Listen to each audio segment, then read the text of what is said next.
What's up, you filthy casuals? Welcome to the Casual Shenanigans Gaming Podcast, a podcast all about everything PC gaming related. I am one of your hosts, JERMgaming, and tonight I'm joined by Dave. Hey folks, I am Dave, the not-so-evil Viking 13. And Reagan and Shane from the Short Game Podcast. Hi, I'm Reagan. I'm the host of The Short Game. And I'm Shane. He's my bro host. That's pretty good. Bro host. Now, do you guys have cutesy names you go by? Like we both have our gamer tags, or no? You prefer the real things? Okay. Nah, you guys are too cool for us. Look I at go you by adults Reagan. over there with your actual names. It seems like a bad time after we actually started live streaming. It seems a bad time to ask this, but I didn't think of it till now. Are you cool with your last names showing up on the live video? I'm fine with that. Okay, when it goes up on YouTube, that's all blocked out, but... Nobody out there is going to see my face, right? No, definitely not at all. No, just mine. Big difference. Are you guys twins? Oh. Hello! Oh, that's shunning. That's Julia. Hi, Julia. Hi, Julia. That terrible shunning. Put her name out there, too. Yes, we are twins. We are identical twins. That's right, all our lives. Yeah. Well, you have different haircuts and different Yep. facial hair and everything, so you guys look like you're definitely brothers, but you look like you could be, I could guess you were fraternal. Yeah. I'm going for the evil version of him. We started living in different cities, and then we started looking a little different. I don't know if that's connected. Yeah. Why? Well, I'm not going to ask you which cities you live in. Sorry, that just got stalkerish. So where do you live? Well, let me post my address towards the Twitch chat. And are you normally up at this time of the day, or like what times? If you were going to pick times of day, where you're like, I'm not at the house or stuff. What would that be? All right. Yes. Anyway, welcome to the podcast. After that horrible creeper opening, please don't leave. And we start the podcast as we always have for the past 3 weeks. With Patreon shoutouts. If you support us on Patreon, we greatly appreciate you throwing your money away on this podcast. And our Patreon shoutout this week goes to WELD. All uppercase, no other name. So WELD, thank you for supporting the podcast. It's a good name. It is a good name. And now we move on to the news. We have a lot of news tonight as normal. Okay, have you guys heard of Roccat? The peripheral maker, or Roccat. They probably say Rocket, but it's R-O-C-C-A-T. Oh, yes. Sorry, what's their main peripheral thing that they make? I know they make a lot of mice. The rat, right? The rat. Yes. Yeah, okay. yeah. Wait, I'm definitely familiar with they that. make the rat? Wait, isn't that... Yeah, that was someone else. Is it Mad Cats or something? Yeah, that's Mad Cats. Thing. Yeah. Oh, okay. I had one of those for like a week, and then I was spending like an hour a day tweaking and adjusting everything to make it perfect for my hand, and it was just terrible. So I went back to a non-adjustable mouse. But Roccat, or Rocket, depending on how you pronounce it, they have introduced what might be the ultimate gaming mouse. Okay. This mouse has a 8200 DPI laser sensor. If you don't know how fast that is, that's fast. Okay, but the thing about it that's so amazing is the number of buttons. Hopefully I won't forget any of them. It has the regular buttons, doot doot. Then it has 4 buttons flanking those. Then it has 2 side buttons. It has 2 more side buttons in a different place, a lower thumb button, a side scrolly wheel thing, and then a toggle switch on the top, which makes all those buttons flip from A profile to B profile, so you can double all of those buttons. Okay. Oh my gosh. So it's a two-handed mouse. Yeah, and this ad keeps trying to play when I scroll down the page, so sorry everyone who's about to hear that. It has a 32-bit processor and 576K of RAM for rapid macro storage. So I'm very confused by this idea. Go ahead. It's a weird mouse. Looking at it, I'm not sure where to put my hands. There's like these narrow grooves where you can slide digits in between all the buttons just poking out. What's the name of this mouse? The Roccat Tyon. I'm going to post a link in the Twitch chat. I think I'm looking at it right now, and it's I don't see how they've managed to squeeze this many buttons onto it. And it has it has neon, underglow neon, so straight out of the early 2000s. Wow. It's I am honestly interested because I hate mapping things to like numpad or the F keys and stuff. To me, that seems like that's too far to reach when I'm gaming. So if I could have just all of that on my mouse, it's like who was the other company? I think Razer. Don't they have an MMO mouse that has something like 12 buttons on it? I've seen that, and it essentially looks like it has a sort of inverted, curved kind of. It looks like a numpad on the mouse, essentially. That's probably how someone came up with it. They were like, you know what we could do, guys? And it was like, guys, that's a stupid idea. It's like, no. We could give you one keyboard for each hand. Both of them are also mice. I think that could really be good for MMOs, but I don't necessarily see the appeal for games where, I mean, you're not designing a game with something like that in mind. Right. I feel imagine if you were. Yeah. Just think of it. Yeah, forget Actually, guys, developing for the Kinect. You want the true challenge developed for a mouse with 12 buttons. They all have a function. It's like ARMA in hell. Well, I was going to say, this might actually be the first mouse that can play ARMA without using the scroll wheel. Oh, that's an idea. You just map every scroll wheel function to a different button on the mouse, and then spend all of your matches doing this. I don't think I could use something like that without constantly looking at it. Yeah, exactly. Like particularly considering the lights. My current mouse, well, it can't come up high enough. Never mind. That was going to be cool. It has 2 buttons on the side, and I feel like that's a good, respectable amount. Like 2 buttons, DPI switching, and a scroll wheel. That's enough that I don't have to move my hand around and I can comfortably hit everything. But I don't know. It makes you wonder how many more you could get away with if you really tried. But I don't know. It's kind of cool. With a try. Dave, so I'm going to chide you lightly. You did not get a time code on that news story. I did. I don't see it. I just haven't typed it in yet. Oh, I can watch your cursor when you move it on the Google Doc. Don't lie to me. I've now moved down a line. Okay. Sure. All right, so we're moving on to the next news story, so you might want to get that time code ready. Asus have announced the Gx500. It is a gaming laptop that is, 2 centimeters thick, roughly, and it's a 4K screen. A 15-inch laptop with a 4K screen. If anyone wants to calculate that pixel density, go ahead. I'm guessing that's similar to like an iPhone's pixel density. Well, it's got to be at least like 230 DPI. And they boast that it's the world's thinnest 15-inch gaming notebook. Now, I know what you might be thinking. 4K displays need powerful graphics cards. What type of wizardry have they stuffed into this super thin gaming laptop? Do tell. They crapped it out on this one. It has a GTX 860M, which is pretty much going to be like a GTX 750 if you're looking at desktop versions. Not a horrible card, but if you want to if you want to play at 4K, you're dreaming. Like What's it going to take to run something at 4K? That you could get for a laptop. Nothing. That's not a thing that exists. Like one of those SLI laptops, maybe like the dual 2 laptops 880 GTX linked by USB 3 or something. I mean, as it is now, I have an R9 290, one of the beefier desktop cards you can get, and I could play at 4K at 30 FPS on medium, maybe on some games. So.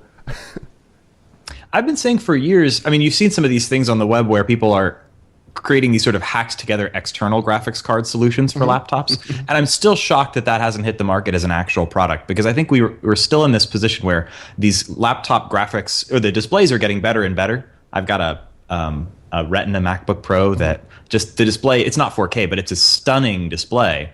But you can't get a graphics card into a laptop that will run that display. It doesn't exist. No.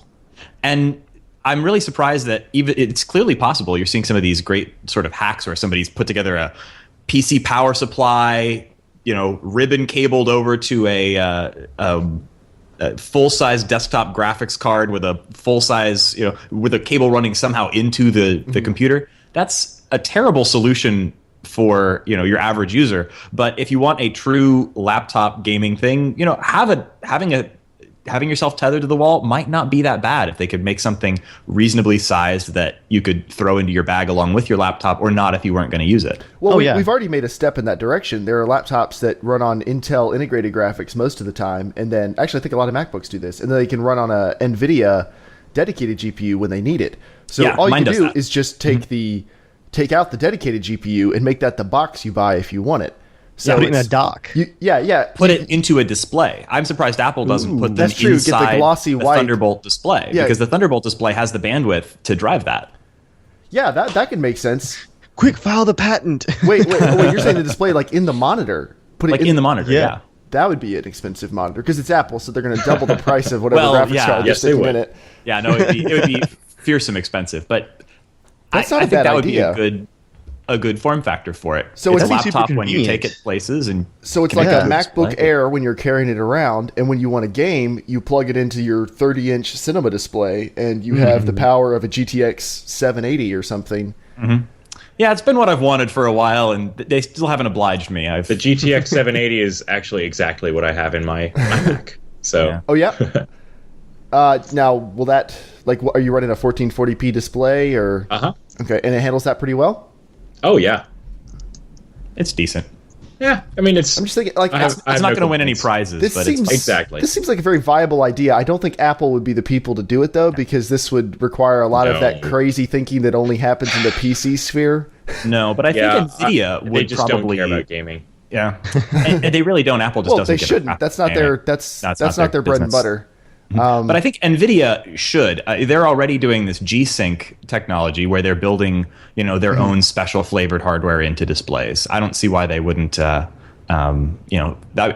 that was something that was viable, I have no idea if they think that it is. But if it were, I don't see why. I think they would be the people to do it. I'm sure it's technically viable. I'm guessing there's just not a market for it that's sufficient enough that they feel like it's worth doing. We have one. Oh, that needs a Kickstarter then. Yeah. Hey, that's the perfect way to do it. Come up with some way to run it off. Make it USB 3 so it can work with pretty much any computer. Figure out an external GPU. You know what you could do to make it small and not consume much power? Just get a couple mobile GPUs and SLI them. So you're not getting one big desktop graphics card. You could just get like a couple cheap mobile ones and set them up in a little box like that big. I'm really excited about this. This seems really doable. As not an electrical engineer, this seems really doable. I feel like if I could just meet somebody who can do all the work, my vision would just, Your vision. Hey, I filed Our the patent vision. before the show started. Our vision. I'm sorry. Yeah, Jeremiah, with that kind of attitude, you can totally just start a mod team. Like, I had this great vision for a total conversion mod. I just need some artists, some programmers, some developers, some designers. Maybe a writer, a couple of idea guys. Well, you've seen those, Yeah. you've seen those Ideas are job pretty postings that people slim. are like, I can't pay you, but I want to give you 20% share in my company. I've come up with a better Facebook. I have all the ideas. I just need you to build it. It's going to be a Facebook, but private. Which makes it way more useful.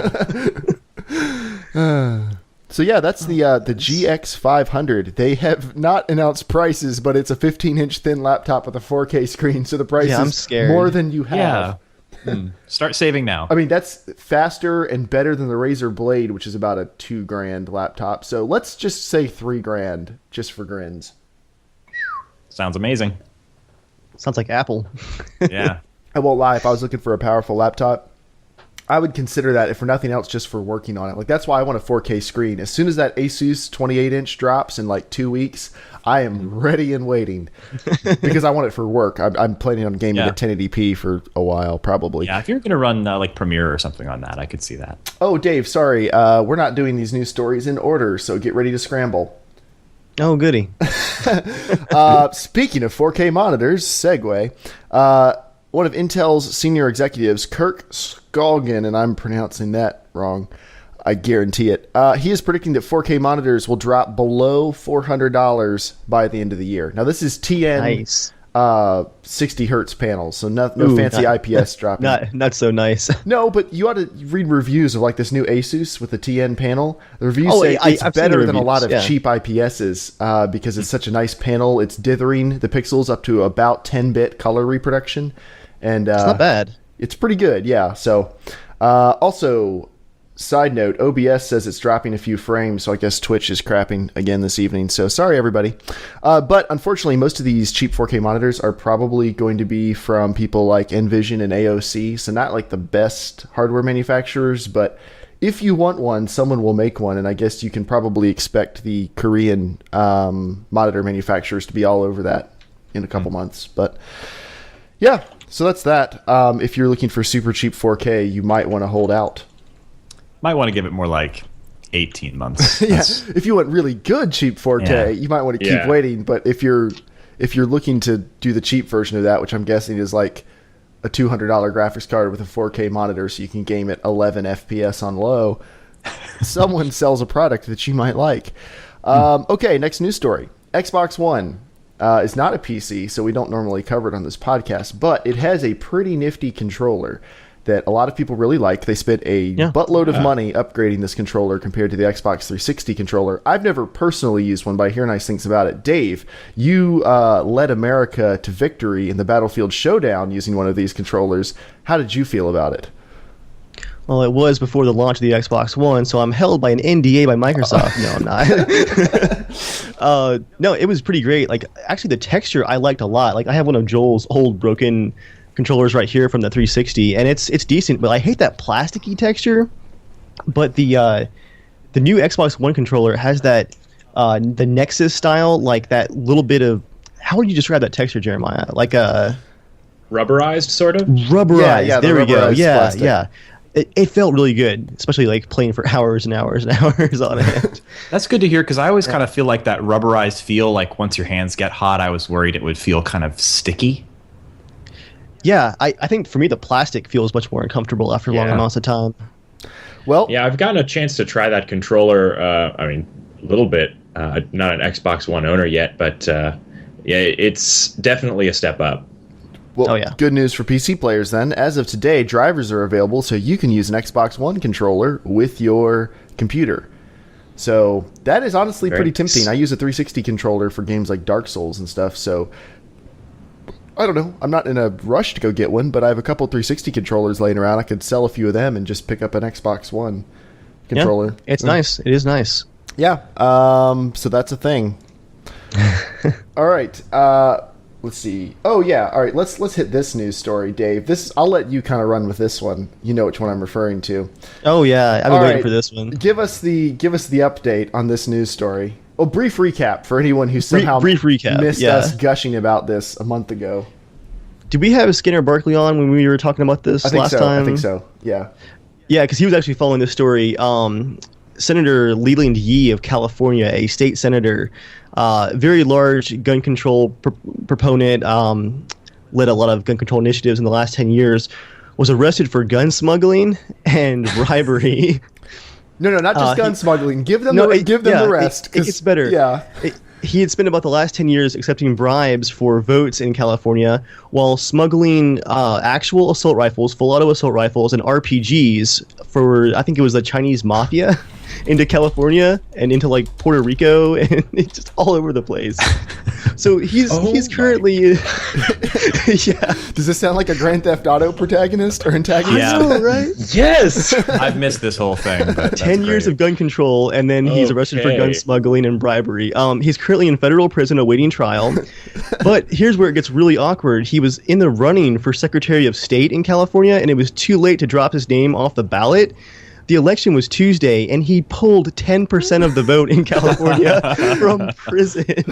Oh my God! So which I don't understand. Yeah. Like, how did people not know he was in prison? Did they not care? Were they just trying to show their support for him for some reason? Like, I don't.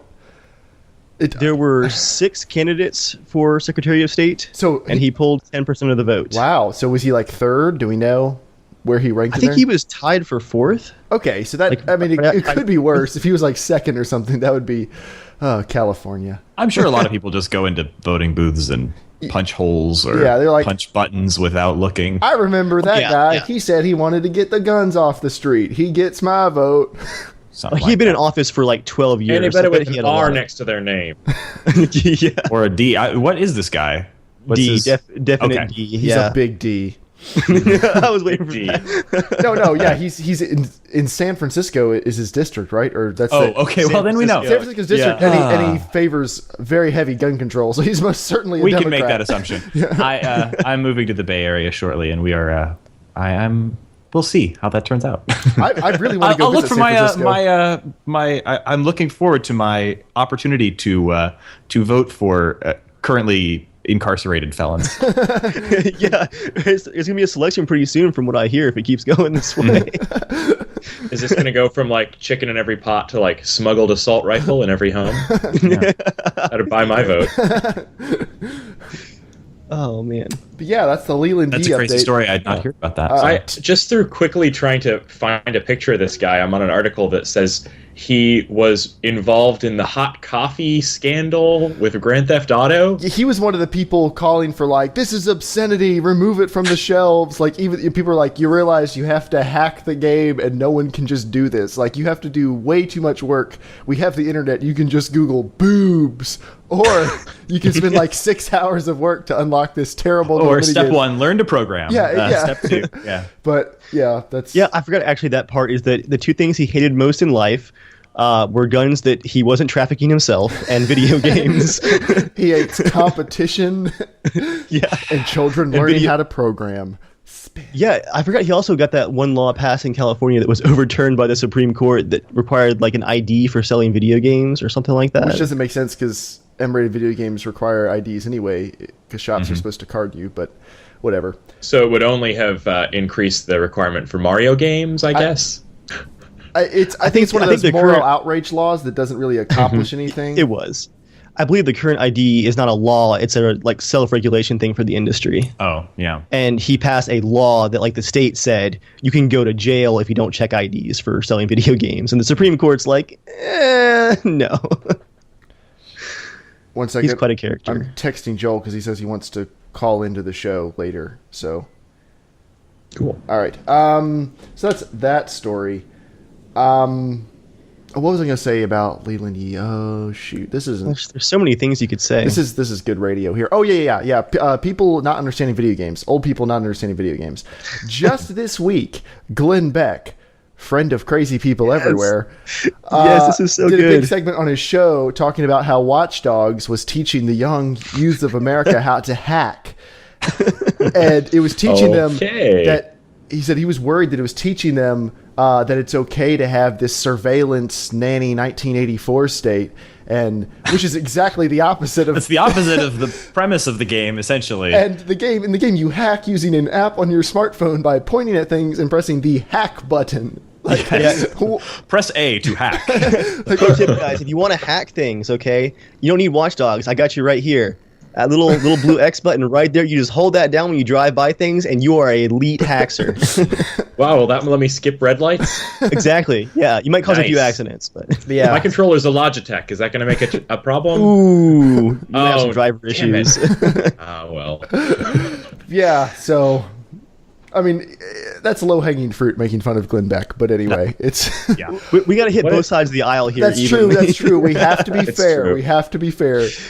D and R, idiots all around. We don't want to get on the stupid Republicans afraid of video games train. That's a long podcast. It's a whole podcast. But it's a fun one. The outraged old white men podcast. Hey, I'm looking forward to being one of those outraged old white men one day. That's fine. That's fine. Actually, it'll be nice. Okay, this is going to sound bad. When all those people are dead, it'll be nice when our generation is old people. It'll be nice to have people who like understand what the internet is. And I mean, with all these conversations we're having about net neutrality, it's really sad. A lot of the people having these conversations don't understand the internet. Like, people are quizzing them on stuff, and they don't understand how email works, which is only like 20 years old at this point. I mean, they don't understand how a lot of really important things in regards to the internet work, and all of, their young aides, the people who fetch their coffee, are probably like, please let me help you. I can imagine that there were probably some really young... No, they're too busy really, typing their emails for them.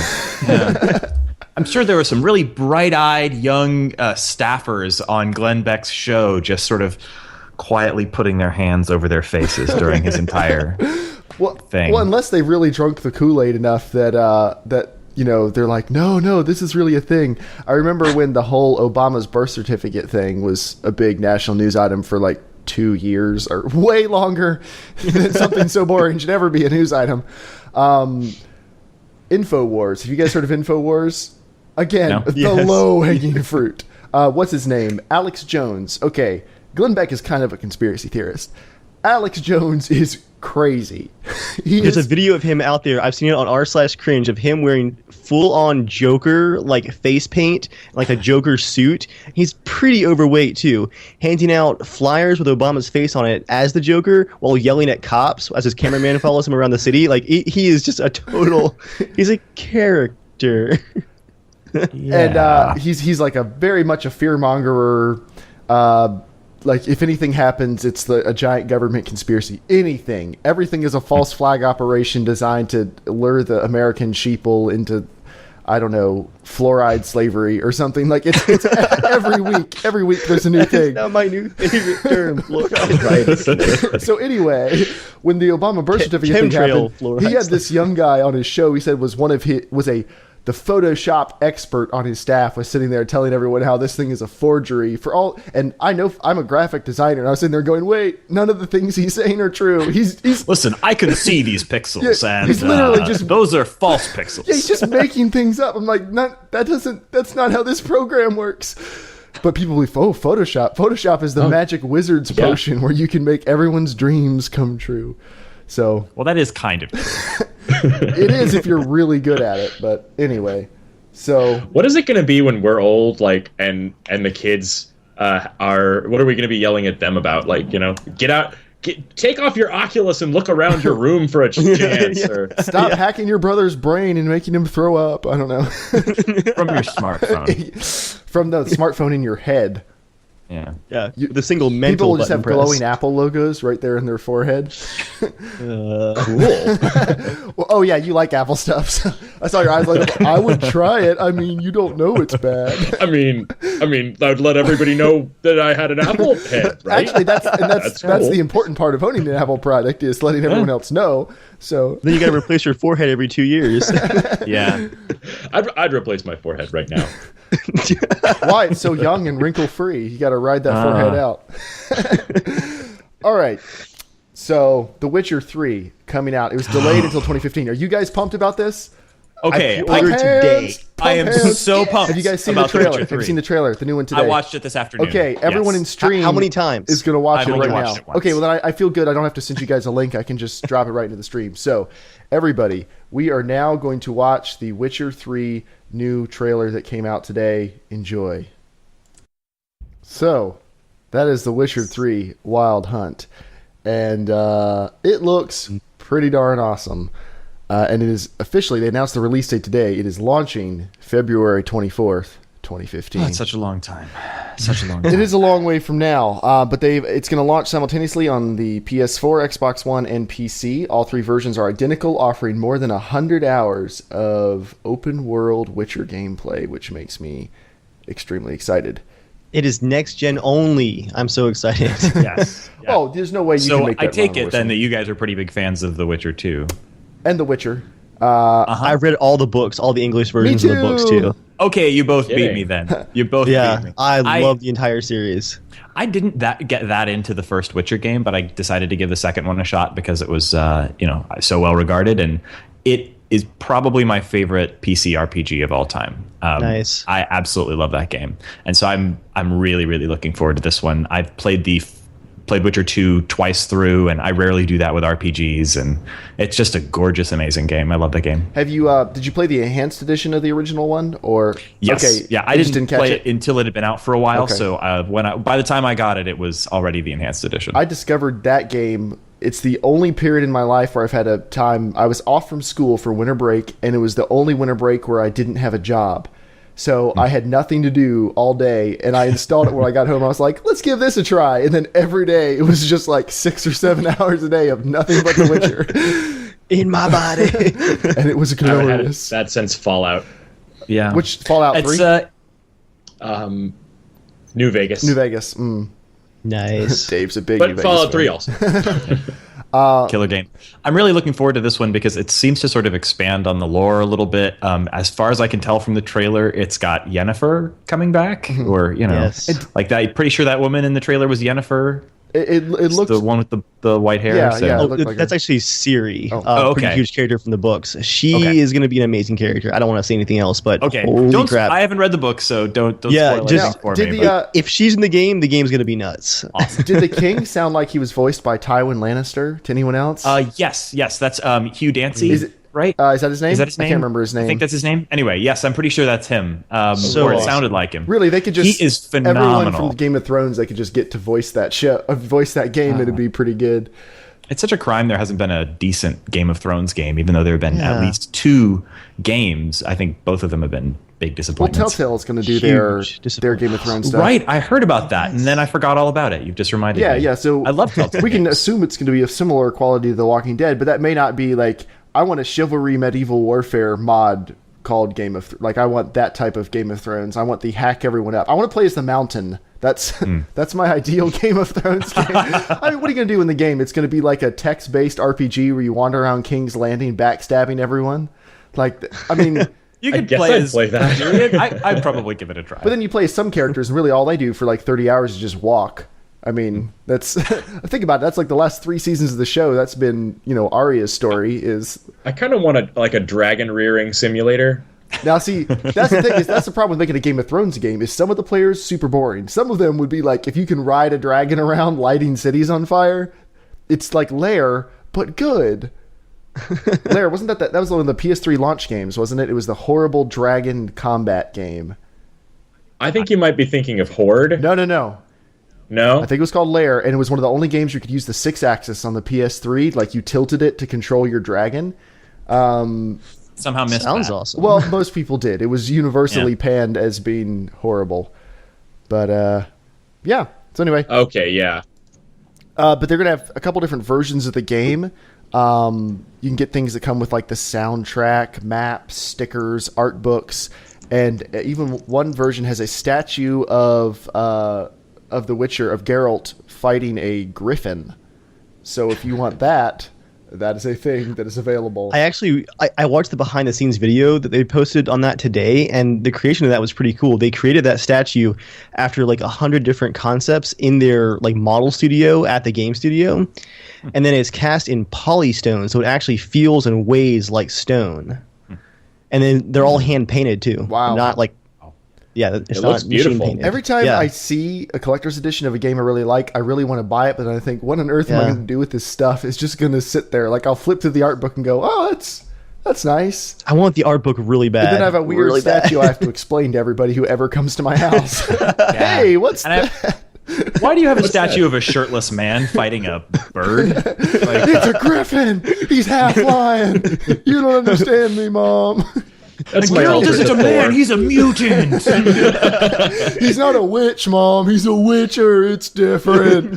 Yes, he does use magic and kill stuff. It's a different. griffin, not a pigeon. I'm pretty confident if I bought anything like that, my wife would leave me. So I'm not even going to try. I think my wife would be okay with it as long as it was like in my office, in a cabinet or something. With a opaque front, so you can't see it unless it's open. So You can- Reagan, Open the I door was digging occasionally. through your sock drawer and I found a man fighting a griffin.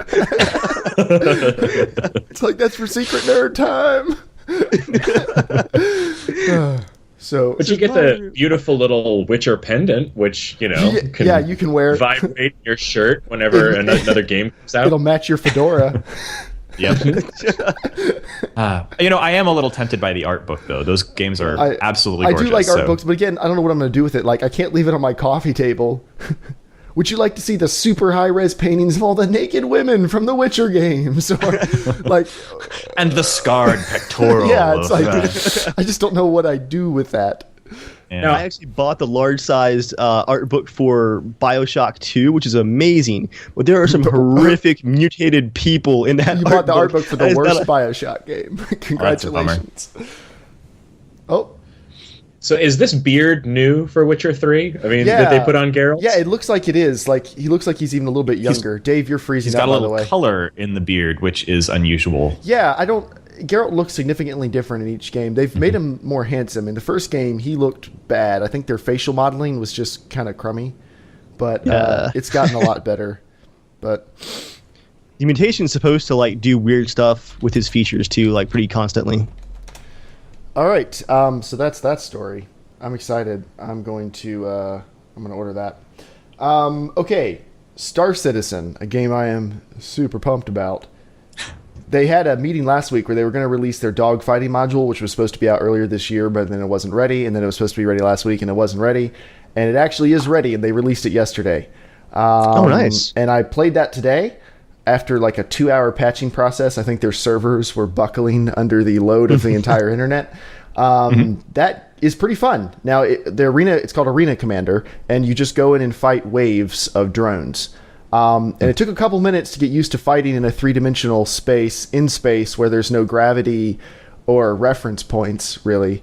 But once I got used to that, it's pretty easy to fly with a mouse. I have the slowest, crappiest, cheapest ship in the game, because I wasn't going to drop like $200 on a pre-order for a game that doesn't exist to get the fast ship. So I've got like the Honda Civic ship with the tiny lasers, but it's a lot of fun. You've got missiles, you've got a couple lasers, and you can just kill these waves of things. And it's pretty. Like, you can tell some stuff is still very much in development, but it lets you just get your hands dirty. And I really like the targeting computers, and like the whole heads-up display is really cool because they don't really have a HUD on your. The HUD's not on your actual screen.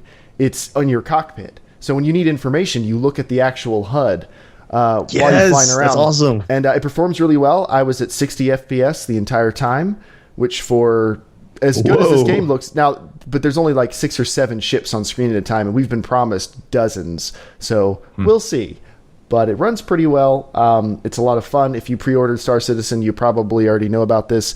If you don't, then I will post a video. I have a video rendered out. I'll be posting the next day or so, and you can check it out. But I am now waiting for that video. Yeah, I really want to see this. Me too. I'm really excited about that game, but I did not pre-order it, and I don't know if I think I'm gonna kind of hold off and wait for the full game. I never really liked the sort of like, getting a game piecemeal. Right. I didn't even really like Minecraft in that way, but I am definitely excited about that. When the full game comes out, I'm going to be all over it. Yeah, it was one of those things where I pre-ordered it knowing that there's a very good chance I wouldn't like it or it wouldn't even come out or anything, but I'm such a huge sci-fi fan. To me, this looks like Battlestar Galactica, the game, and that's really... That's awesome. That's all I just... Yeah, I don't even I just want it to exist, even if it's not even any good. I want space games to come back. We've been so long without good space games. Oh yeah. So, all right. I've always loved space games. I grew up on what was that? Escape Velocity, that you and me played, Reagan. Oh, we come from it's like we're from a parallel world as far as games are concerned. Our family, we were Macintosh all the way as far as computers, so we didn't get to play any of the interesting PC games from the 90s or that era. And also we were Sega kids, and so we didn't get to play any of the interesting Nintendo stuff of that era. And so I've had a lot of catching up to do over the last few years, trying to kind of open up my horizons. What he's talking about is a game that nobody who didn't own a Mac in the 90s played. That's a small group of people. Yeah. It was. Going out of business sign in Apple's window through that whole decade. Yeah. But that game was fantastic. If that tiny, tiny corner of forgotten gaming history is interesting to you, Escape Velocity is a fantastic game. There we go. I wonder if I can find like some guy watching was like, "Oh my god, my favorite!" But everyone else is like, "No." And hey, guy, we like you. Memories. For me, I guess that would be Descent. That was my early and the first what's it called? Rebel Assault, the Star Wars X-wing first X-wing game. I never got to play that. Looks cool. Pretty fun. I've spent a lot of time dying in Beggar's Canyon because I was a 6-year-old who was bad at joysticks. But okay. They take grown-up thumbs. Battlefield 4, one of the worst game launches, maybe of all time, coupled with some of the worst PR handling, maybe of all time. Let's not forget SimCity, though. SimCity was bad, crowning achievement. but it was really bad for like a month, and we're going on month seven of Battlefield 4. But they released a patch this week that honestly surprised me a lot. Now, Dave, I played it while you were busy crashing your computer over and over. Have you gotten a chance to hop in and play it yet? For an hour, and then my computer blue screen because of that stupid bad dim stick. But yeah, I got an hour in at least. So what are your impressions? I was telling Edgar, I did something in Battlefield 4 that has not happened since Battlefield 3. You had fun. I took fire. Oh. He said the exact same thing. I took fire, got a hit marker, and then actually was able to respond and like turn and engage the threat, and I won the firefight. Nice. Like the server was that responsive. It was on a hardcore server too. Like, that has never happened to me in Battlefield 4. It's like you get one hit marker and like your frames skip for like 3 frames and you're just dead in the kill cam all of a sudden. Well, really, all we know is it was responsive for you. Yeah, exactly. The guy on the other end was maybe lagged out. That's a fair point, because right after the guy did type "really" into the chat, so that's true. You never know. But it was smooth the entire time I was playing it. I had one small rubber banding incident that was like a second, and that was it. But other than that, like, it played better than Battlefield 4 has ever played for me. Now, Battlefield, it kind of goes back and forth. Some days it's better, some days it's worse. So I'm not ready to call it fixed yet or anything. But I was very surprised, and kudos to DICE. I mean, we're way past the too little too late stage, but kudos to them for still sticking with it, at least somewhat, and working on it. It seems like they're really making traction now. You do have to go into your options and up your, what's it called, the network refresh rate? What are they calling it? Network frequency update. Something like that. You got to go into your game Yeah. options and you have to bump that up. Bump it all the way up to high if you have decent internet, and just if it doesn't perform well, bump it down. But that ups the tick rate of the server, or that you're communicating with the server, and you will have a much better experience, and it's a lot more fun. Now, this news item, Dave, did you just add this one? Yes, I did. Okay, hold on, let me cue it up. Battlefield Hardline just had a trailer that was apparently released very recently, and we are going to play it live. We have not seen this before, so hopefully it only goes to 720p. Yeah, I'm not sure what's up with that, but All right, we're going to watch the new Battlefield Hardline trailer that just released, and then we will discuss. So here we go.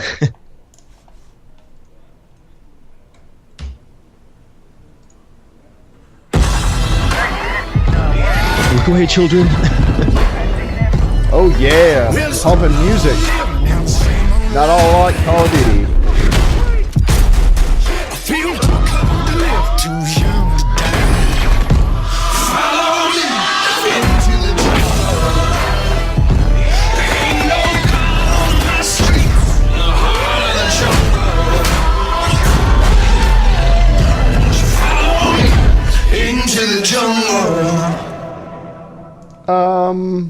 Okay. So That was more of a teaser. yeah. California, as imagined by Senator Leland Yee. Oh, I'm sorry, Reagan and Shane. Were you guys able to see that? I have Googled it. Okay. And I'm probably out of sync with you. Okay, no, that's fine. That's fine. I don't know. I mean, it looks kind of like a Call of Duty game. Even like the music and everything is straight out of the Call of Duty trailer playbook. I don't really have any thoughts other than that. Like, I don't know. Yeah, it's just a teaser. I don't know. I still like the concept of a police-themed Battlefield game on a smaller scale, but this is just like cinematics from the campaign. It's not much to actually figure out, like, is the gameplay going to be any fun? So, yep. Hold on. It looks like I was Frostbite. typing something. Yeah, I mean, I don't know. E3's coming up. I'm sure we're going to see a gameplay demo. I'll wait to have any big judgments until then, but maybe it's good. Who knows? Oh, and don't forget, on the 9th, the YouTube videos descend from the Los Angeles event. That was about 15 people that got flown out to play it, so there'll be a swarm of videos there's coming out, I'm already, I've sure. seen channels that have like 15 videos up about Hardline already. There's not that much information, but they all have like Battlefield Hardline beta ? Clickbait. There was one guy who had an entire video. It was 7 minutes long, and the contents of the actual video were 3 still captures from the one that EA pulled, the leaked one. It just cycled between the 3 stills for 7 minutes while he talked about like a bullet point list of known leaked info. That was the entire video. It was the 3 images over and over. Great. All right, we are now moving on to mail. Mail time. Our first bit of... Sorry. Thanks, Joel. You can write into the show at casualshenanigans@gmail.com if you would like to be a part of the show. Our first bit of mail comes from Terry, who writes to us and says, "Hola, do you need a job? Sorry for unsolicited email." No, thank you, Terry. We're good. That was it. I feel like that's spam. No, we have a real email. But he emailed asking if we wanted a job, so I don't know. It's listener mail. We read it on air. You never know. You should ask him how much it pays. Okay, so we have a real one from Tristan. He says, "Hey guys, I'm thinking about upgrading my first gaming PC. My current system specs are this. AMD Athlon X4 750K. It's a basic AMD quad-core processor. Overclocked to 4.02 gigahertz, so he's squeaking out that extra 2 megahertz there. It matters. A Radeon 7770. It's not a 770. It's a 7770. 1 gigabyte, 8 gigs of RAM, 600 watt power supply, an MSI ATX micro motherboard, and a Western Digital 1 terabyte hard drive. Here is his dilemma. He's thinking about upgrading the CPU or the GPU, and he's having a hard time making the decision.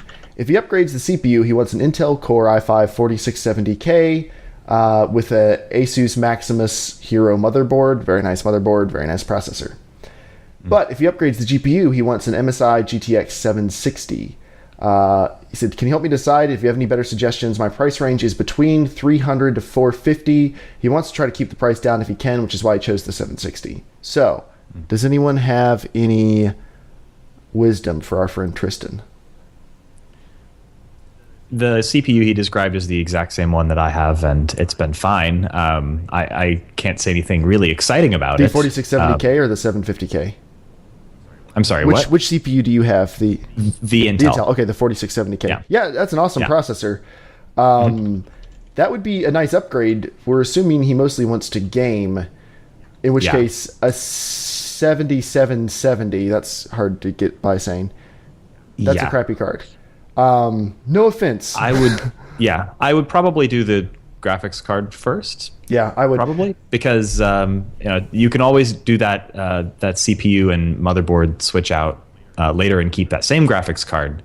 I think you'll get more oomph more quickly from the upgraded Didn't Intel graphics just card. delay their new processors, or maybe that was mobile processor, something that. Yeah, the Intel has delayed their next round. What's the name? Maxwell? It's not Haswell. Maxwell? Yes, I think so. It's the last clock. Yeah, Maxwell House. But for $300 to $450, that's a pretty big range. For $450, I would get an R9 290, which you can actually get for about $350 on Amazon, because that's going to be between a 780 and a 780 Ti. I have one. It is fantastic. If you want to go uber cheap, you can pick up one that someone abused for Litecoin mining. You can find those on eBay for like $250 right now. So, but wow, your power supply will for run as long as it lasts. Well, but if the fan burns up, then you can just get a replacement heatsink and fan, like a nice aftermarket one, for like $90. So you're still really coming out on top. Unless the CPU itself burns up, but that almost never happens. Like, when's the last time you killed a graphics card? Yeah, unless the fan dies and you're like, no card, you're gonna work for me right now. just blow on it. Yeah. So that I'd recommend upgrading. If you wanted to stick with NVIDIA or something, you could. The GTX 770 or 760 is an okay card, but for your price range, I would minimum get a 770. It's gonna your processor's gonna bottleneck it a tiny bit, but you figure you want to keep this card for a couple more years, take it to your next processor for your next build. You could also get like a $300 card, and with the rest of your $150 budget, get a solid state hard drive, because if you're running everything on a Western Digital Blue 1 terabyte, you don't know what fast is yet. You'll feel like you got a new processor if you get a solid state hard drive, because everything will just work quickly. And you can everything feels less crappy when you don't have load screens. Exactly, and you can get a 240 gig for about $130 on sale now. So that would fit right within your budget. Spend $300 on a graphics card or $250 on a graphics card, whatever, and get a small SSD. The Samsung 840 Evo is an excellent choice if you don't have one picked out. And that's what I would do. That's what I would recommend. Definitely. But if you have any more questions about that, please let us know. All right, so that is that. Now, for our main topic, you may wonder why we have these two similar-looking gentlemen with us tonight. Who just beeped? Sorry, that was my Okay, watch. that's okay. Oh, you're like, it's time to go. Nope. Enough of this. Okay. Our guests tonight are the hosts of The Short Game. Now, if I tell you about The Short Game, I will not do as good of a job. So I'm opening the floor up to you guys. Give us like... Wait, The Short Game, is this about Joel and his gaming, perhaps? Give us like It's a golf podcast. We talk about putting for the most part. Actually, there probably is one of those. What is the short game? All right. The short game is first of all, it's a relatively new podcast. We've only been doing it for about 10 episodes now, and we are well. Long story short, it's a show about short games, as you can kind of guess from the title. We're pretty recently. It's about fitting games into your life, you know. Yeah.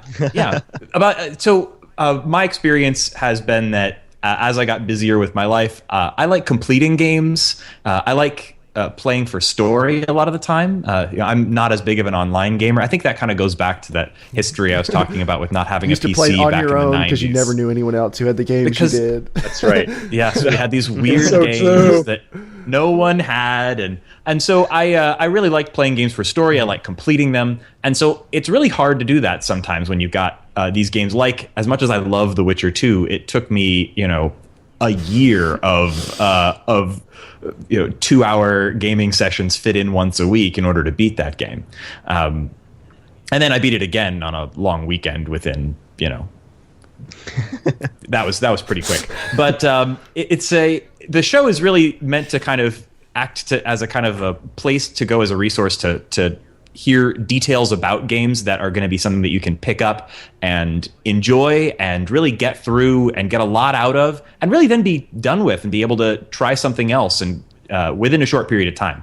So we've been featuring a lot of games from the sort of indie game scene and other sort of smaller experiences. Shane, do you have anything to say about the show? Sorry, I'm not very good at selling my own stuff. No, you should. Here. You should. It's a fun show. I like it. Thanks. Yeah, I think it's for me, the show was a way to just kind of connect with my brother, because we're on different coasts now, or different parts of the country, and a way to kind of we should mention that we are two that, of the three hosts of the short game. Our really good friend Nate wasn't able to make it for this show tonight, so he is at a funeral. Yeah, really lame. Yeah. Party pooper. I know, jackass. I'm so sorry. Yeah, but it's been really nice to be able to kind of get into games that are a little bit more off the beaten path. Some of the games we're talking about are games that are a little older, but that I had missed, or some of them are just sort of games that I guess my favorite so far was our episode on FTL. I love Have FTL. You guys played FTL? I love FTL. Oh my gosh, we did that episode right when the iPad version came out. Along with the enhanced, to keep it topical. What do they call the enhanced edition, where enhanced they edition. dropped all the new kinds of ships and races and all that. And it's definitely been a great kind of way to try out smaller games that I'm able to just sort of get in and out of in between these shows we're doing every week. Mm-hmm. So here's how this came about. I have an addiction to Steam sales, and I think this is probably a familiar story for a lot of yes, your listeners. And every time one of these things comes around, or a Humble Bundle, or any of these other, mass wallet attacks, I'd go and buy 15 games, and I got to the point recently where my Steam backlog was staring me in the face and looking like something, looks like it was going to topple over on top of me. And so my strategy was, I'm going to attack this Steam backlog. I'm going to go through it shortest to longest. And so I started looking for resources on what are good games that are also short, and there's not a lot out there. I found a really good website. So it's not just quantity; it's also quality. Yes. So I wasn't just looking. I wasn't just looking for the shortest games on my list. I was looking for games that I could enjoy that were not going to take me a month of evenings to complete. So I found a few good websites out there. If you're interested in kind of doing the same, one really good resource that I've used a lot is a website called howlongtobeat.com. How Long to Beat. I will type that in the notes. How Long to Beat is a sort of a forum where people can post how long it took them to beat games, and they actually do some really interesting statistics. People go on and post what platform they played the game on, what whether they were playing just the main plot or the main plot plus extras or a total completionist with all of the collectibles or achievements or whatever else might be in the game.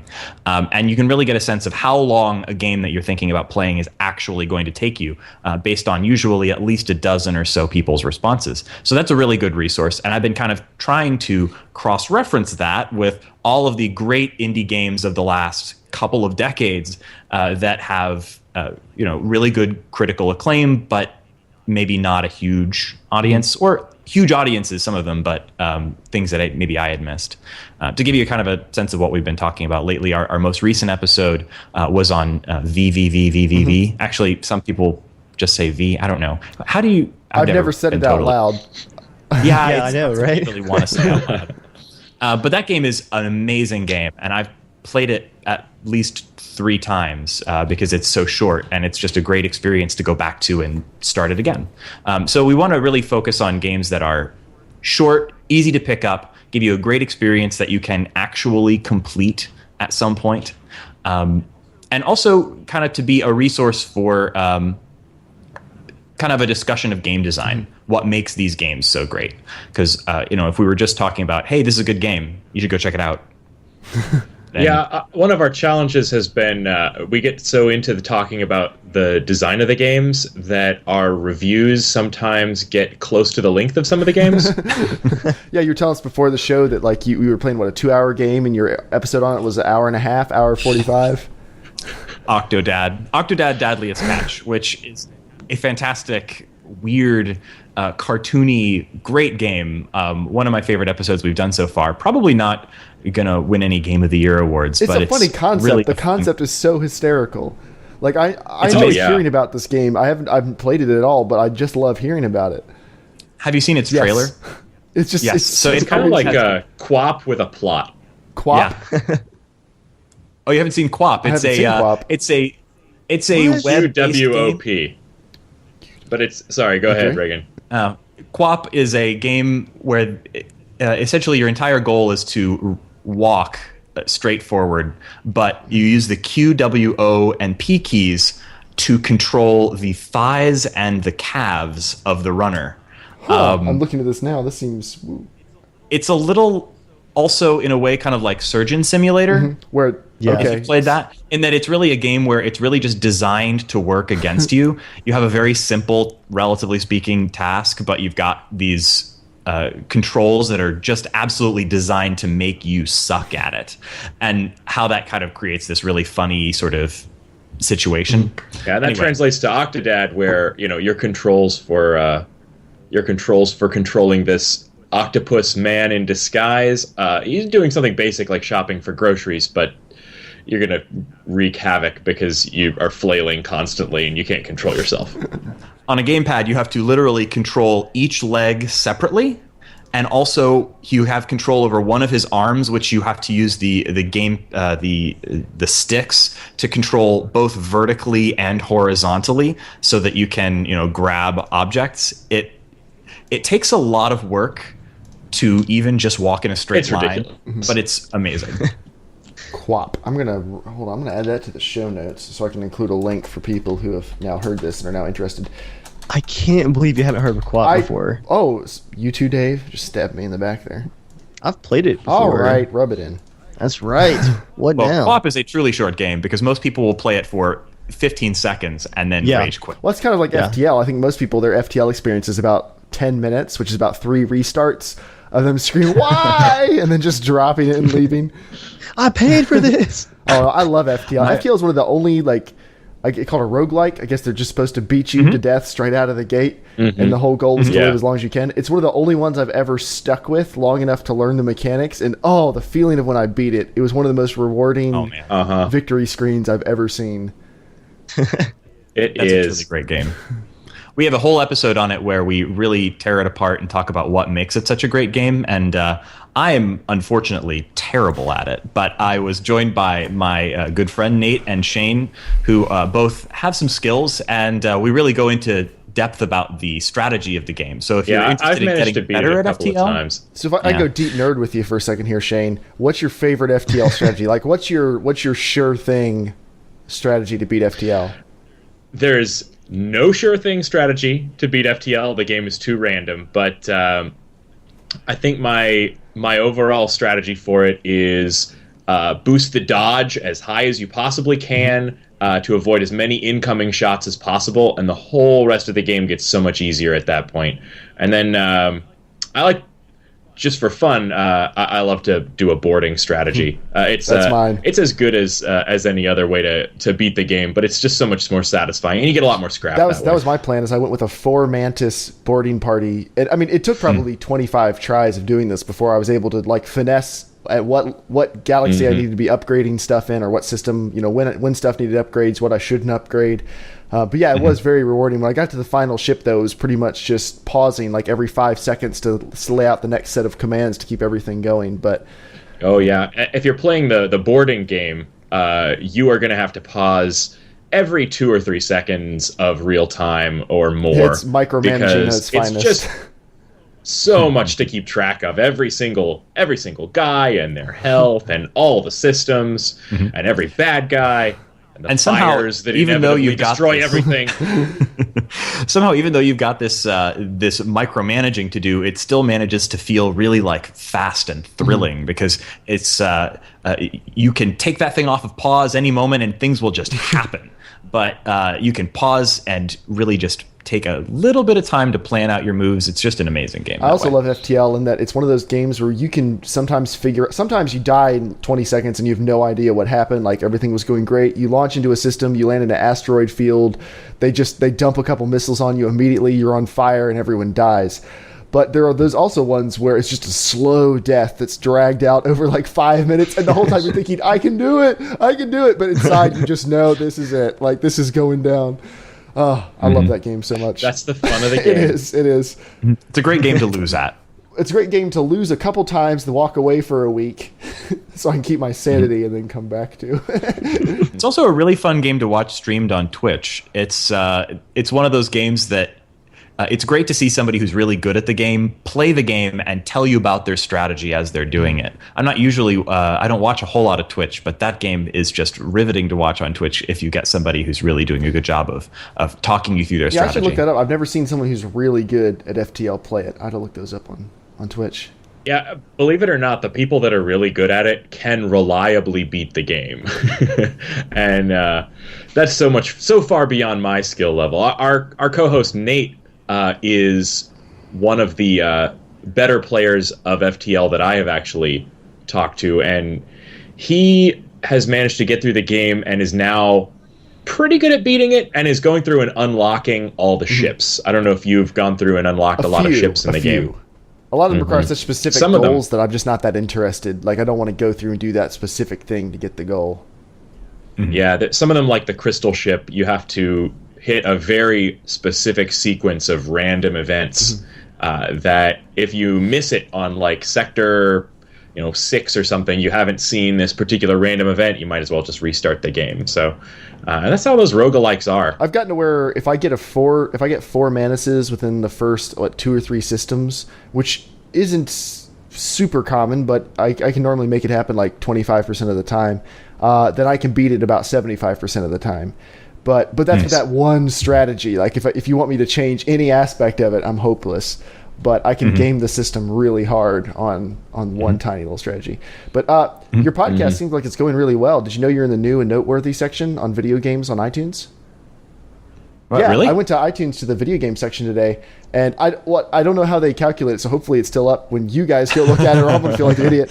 No, I didn't know that. You guys That's are fantastic. the 4th one that popped up. And they normally feature feature a bunch. They feature like 50 that have come out within the past. I'm frantically opening iTunes right now. Come out like the last 2 months or something. But yeah, your artwork popped up like immediately. Oh, that's fantastic. Yeah, well, we've been working our asses on it.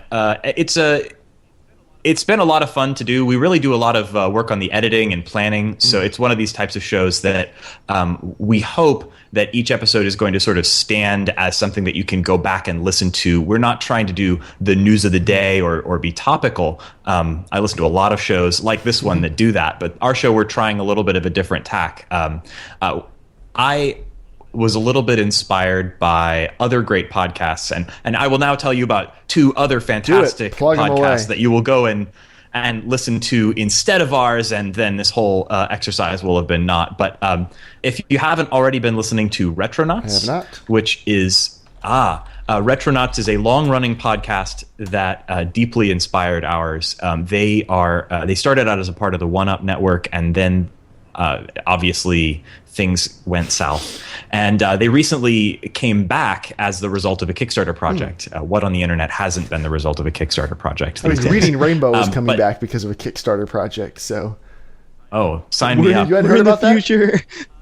No, wow. no, I did. Yeah, Oh my Reading gosh. Rainbow is coming back. So, One of the big goals, if he got enough money, was going to be he'll do an episode wearing the Geordie LaForge eye mask. But that right. Kickstarter got $1 million in less than it's a nostalgia. day. That's how Yeah. Kickstarter works. You could go on like, I want to make an iPod case. It looks like a cassette, and you have a whole bunch of hipsters going, "I'll spend $10." Like, it doesn't matter if it's good. I mean, that's all you have to do. We should do a Kickstarter for our show, Shane. Well, I mean, I'm looking at us right now on the new and noteworthy iTunes are you still up page, there? and Like, we're still Awesome. up there. And can our Kickstarter What a be far thrill. behind? Yeah. The crappy thing about sounds like we gotta. oh, sorry, yeah, go go ahead. ahead. We don't need Guest any goes money first. to do what Guest we're goes doing. first. So. Well, I'm shocked that we're on New and Noteworthy. That's actually, you're the first person who's told me that. Thanks the for the news. frustrating thing about iTunes, like, that's good. Don't get me wrong. I don't want to sound like that was bad. The frustrating thing is that iTunes won't give you any metrics. So as far as we like know trying to nothing figure out how about did how that it works. happen and can you replicate anything, you have no idea. You're up there. Like, could it be random chance? I don't know what your listener numbers are, and I won't ask you to divulge them on air, but I don't know if you need to hit like a certain number per episode of growth or whatever else. I never even thought to check it. So I'm assuming we were never on the new and noteworthy section because we weren't like meteoric growth or anything. So I have no idea how they calculate any of it, but being up there means a lot of new people see you. So maybe you'll get a nice bump in your next, I don't know where you host if they give you good stats, but we get okay stats. We do our own hosting through, we've got a WordPress site, and we're doing our hosting with statistics through Blurberry, Blueberry, whatever. So they give us okay stats, but there's a long delay on them. Do they tell you where your traffic comes from? A little bit, but we Mostly don't... from our immediate family. Yeah. Well, because if it can tell you iTunes. Well, I've downloaded the show on 5 devices myself, so boost. So yeah. Yeah, but if you can find out how many come from iTunes, it'd be interesting to see if you get a nice bump from being in the new and noteworthy section. So that'd be fantastic. So I actually wanted to kind of turn this around and ask you guys if you had thoughts about shorter games that you'd enjoyed over the last, question mark number of years. Yeah, let me bring up my Steam list so I can. I like you, am a victim of many Steam sales and have. I'll just go through a few. Braid. I don't finish most of these. A lot of these I try. I play for a few hours and then something else shiny drifts past. But I know exactly these are all what you games- mean, and that's what I've been kind of trying to counteract. I'm trying to essentially change my habits about games, because I do that too. I get a Steam sale. I'd have 10 new games drop into my my library, and I would play all of them to 10%. And I'm trying 20 to, minutes of each. I'm really trying to turn that around. Braid I enjoyed. One that I played all love of this. that. A good one. Hotline Miami. I'm assuming you guys are familiar with that. Oh my gosh, Hotline Miami was fantastic. Both of those are on our to-do list. Braid I never completed either, but it's one of those games that I really want to go back and give another shot, because I know We're thinking about doing Transistor. That's their new game. I hear awesome things about it. Oh, no, Shane. I haven't played it. Oh, Isn't that? I'm sorry. I'm sorry. Not Braid. That's. You were thinking of Bastion. Oh yeah. Bastion. I knew what you meant by B-game. Transistor. I was ignoring the part about the studio. Hotline Miami is furiously hard. When it gets later on, like I spent. Yeah, I got to the next to last level, and then I never got any further. And I consider that complete as far as I'm concerned. I'll watch the rest of it on YouTube. It was the same for me with VVVVVV. I got to the third from the last screen, and that game's divided into screens that are, take you 500 tries, but each try is, 3 seconds. I had that game within my grasp. Both you and I, Reagan, have played that game multiple times and gotten to essentially the same spot and stopped. It's kind of a brutal game. And so I considered that complete. And it took me 2.5 hours of gameplay to get to that point. and then it took me another 2.5 hours on that point before I gave up. Man. Yeah. Well, nice easy one. Then I'll switch gears a little bit. Trine 2, not hard games, but fun. Like they're just kind of whimsical. Play through them. They're pretty too. They're surprisingly pretty Super for an pretty. indie game. We were just playing Trine 2. It's a fantastic example of a game you can play co-op. We obviously being in different cities and trying to chat with each other about games. That leads us to talking about a lot of what's the word. Online co-op games. Co-op is just easier to arrange. When you grow up as twins, there's a certain if you have a co-op game versus instead of a versus game, fewer fights break out. I was because my brother and I, we do the same thing you guys do. We live quite a ways away from each other, so when we try to game together, our game is Age of Empires, because that was like the only game we had for years growing up. But it's not cooperative at all. We just mostly sit and make snide remarks at each other over Skype. I think that I seem to remember we've mostly done co-op games since I can't remember exactly what game it was, but a fight broke out that spilled out into a house next door that was under construction, and we wound up hitting each other with 2x4s. So wasn't that Virtua Fighter on the Sega Virtua Saturn? Fighter will do that. Oh yeah, I had one. It was probably that game was cheap, and Shane was cheap. No, you were cheap. Virtua Fighter, I had whichever one came out on the PS3. Yeah, that game is so cheap. It's just block. You have to get really good at blocking, but you just block for 10 minutes and then sneak a punch in. And so me and my roommate would play that. It was the exact same situation. He'd be like, stop blocking! Dave, this is Chris we're talking about if you want a visual image. He's like, stop blocking! Yeah. Stop blocking! What? Stop it! It's kind of like Super Smash Brothers. You always have that one friend who knows the super cheap way to kill you over and over. Like they're just playing as Link and spinning in a circle with the swords and just cutting you to pieces. Versus. I think we did much better with co-op games. We played a lot of Toe Jam and Earl. Never played it. That game is you weren't a Sega kid. I was not. Toe Jam and Earl and its sequel, Toe Jam and Earl Panic on Funkatron, are both fantastic games. They're very different. Toe Jam and Earl is a top-down view. It's actually a roguelike. It is. Actually, it's a roguelike and the other one's a platform. Yeah, both great, although the second one is less great. And they're a great example of a retro co-op game that you can really still enjoy today if you like those styles. And then what was that? We played that terrible... We were such Sega kids. We had that terrible 32X. Yes. And there was a really excellent co-op space shooting game for it, and I don't remember the name. Do you remember that, Shane? Shadow something. If we think of it. Anyway. That was a useless digression. Thank you. That's all right. The space is unlimited. Dave, how about you? What are your... No, I was just gonna say that I'm pretty sure I have a disease where I can't even actually see short games. I'm just like, what? All I see is Skyrim and Total Dave War. has this issue. He is a loot whore. He has done despicable things for loot. You don't even know. I found out at work today, Jeremiah, actually talking about Stalker at work, a coworker did the exact same thing. Short so version, I'm not the just only to give you one. a slight taste. Are you familiar with Stalker? When Just a Dave bit, played not at the very. original Stalker, he was trying to figure out a way to get more loot back to the traders so he could sell it all. And he figured out that he could load dead bodies full of stuff and then drag the dead bodies as pack mules. And he would... Because ragdolls had no inventory limit. So he could fill them with unlimited guns and stuff and drag them back to the traders. So... That's brilliant. That's creative. Yeah. And were you the one who was hacking Skyrim so you could carry 4,000 pounds? Oh yeah, that's the only cheats I ever use in Skyrim or Oblivion or Fallout is inventory space, because I got tired of managing it. I'm like, I like all this stuff. I'm gonna keep it with me. My load times got really bad. You didn't take the time to learn the potion crafting to get that. I don't remember what it was called. It had giant's toe in it, where you could craft a potion that would let you carry unlimited stuff for 15 minutes, and it would always get you just close enough to wherever you were going to drop off your stuff that you'd think you were going to make it, and then it would wear off, and you would spend the rest of your evening walking slowly across. Yeah, you're walking in slow motion, easy, easy. Got that big Santa Claus bag. You're Easy. don't spell it.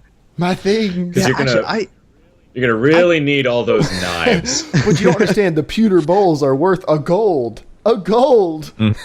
I'm the hero of the realm. I need this gold. I'm gonna spend that gold on I don't know. I've already got The full best thing armor. about Skyrim is I never needed money. I just killed everybody and took their things. So, like, you're just playing Skyrim wrong, Dave. You're just a murder hobo. Basically, well, I would also carry around different like complete sets of armor for different environments. Like I had like a snow environment outfit and like a like forest like hunter outfit, and I've got a problem. I'm not even gonna lie. I never bought a house. You see, Go ahead. You don't look like you're an actual hoarder. I can only see a small part of your house behind you, but yeah, I keep it all to the games, thankfully. In Skyrim and where I Oblivion, I never indulge. bought a house. I always just showed up in town, picked a nice one, and killed whoever lived there. Like, my house. Right of conquest. My favorite loot story from Skyrim, and most of our viewers have heard this one before, is when I got tired of dumping like all the jewels that you pick up, like gold bars, jewelry, like gold plates. I would steal everything that wasn't tied down.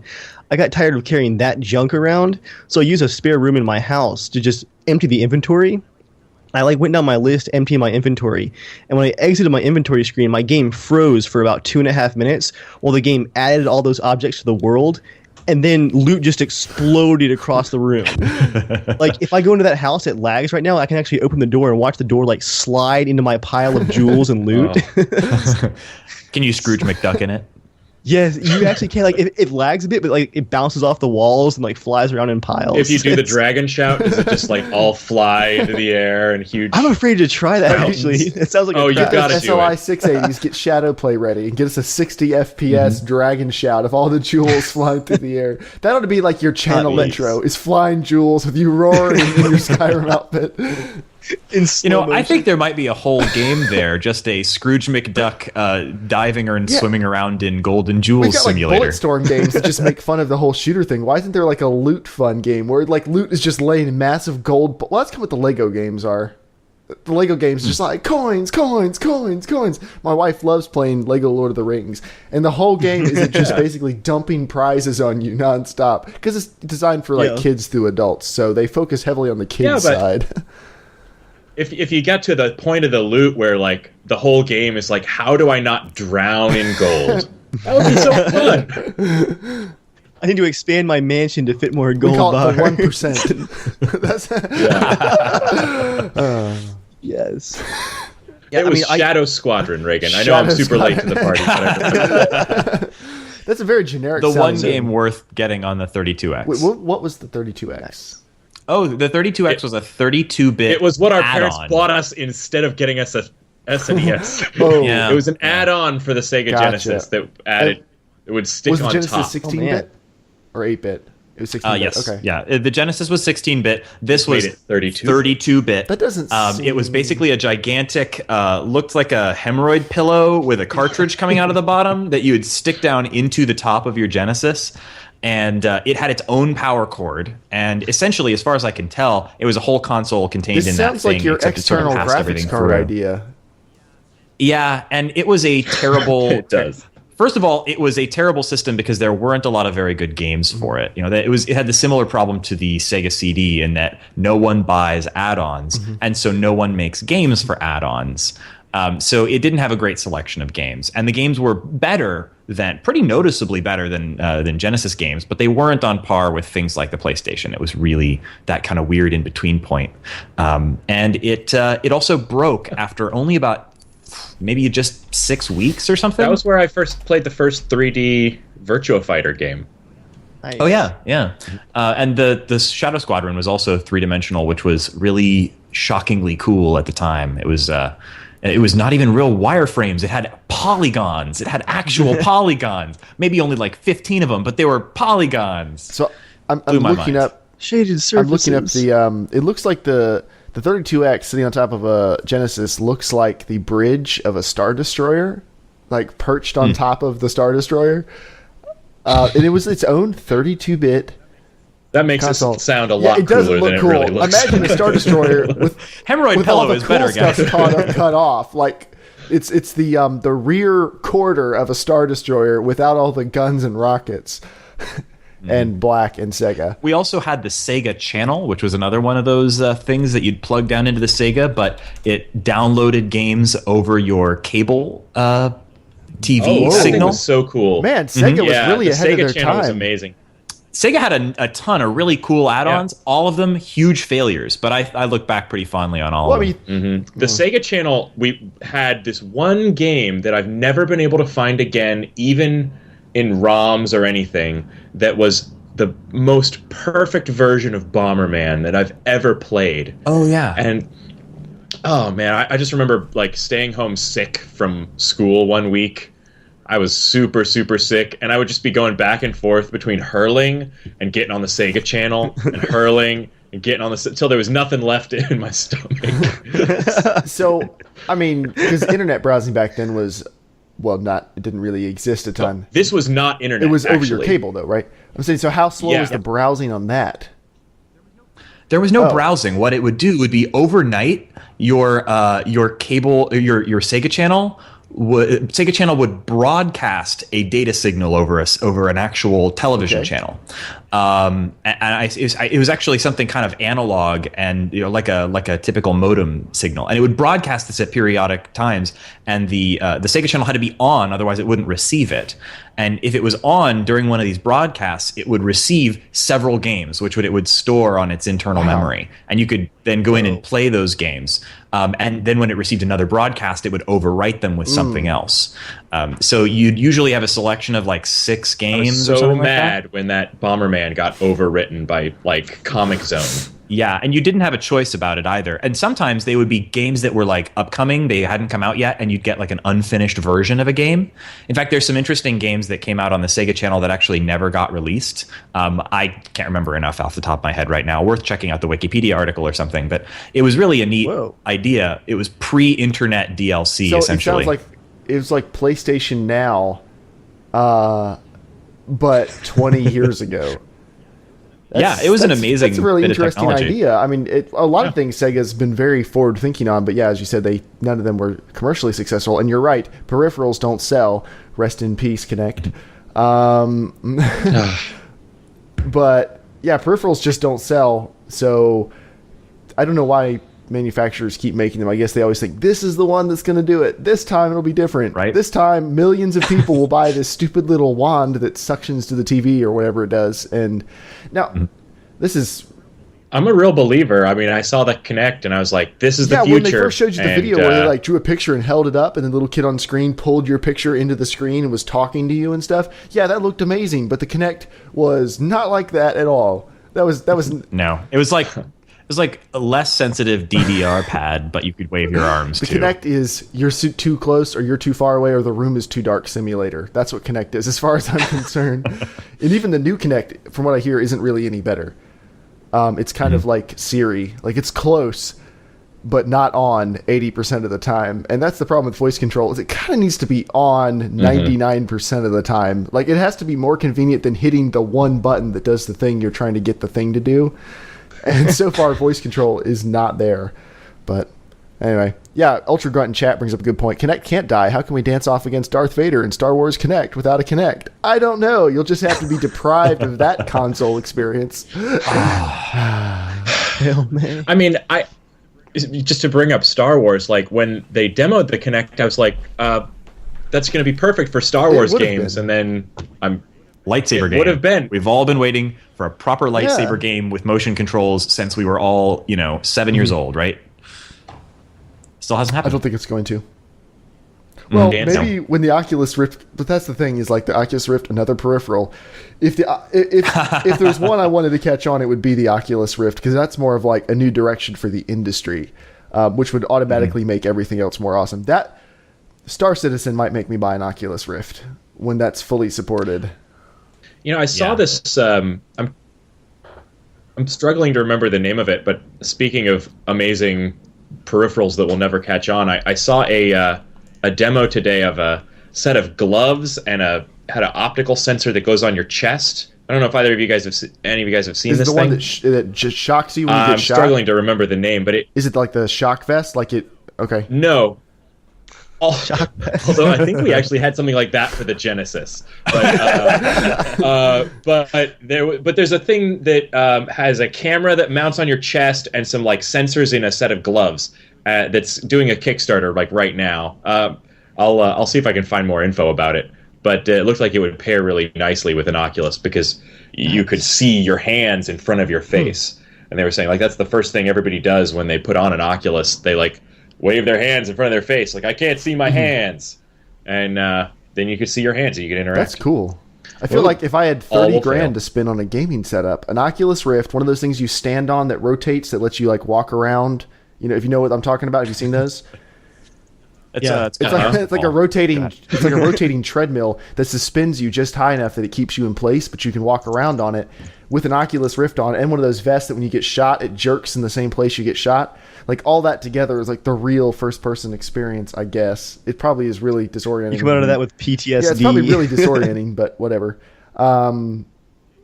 Which is mentioning, not to tear this all the way back to Genesis peripherals again, but the other Genesis peripheral that I'd forgotten about until you just mentioned it, and now I'm going to have these PTSD dreams.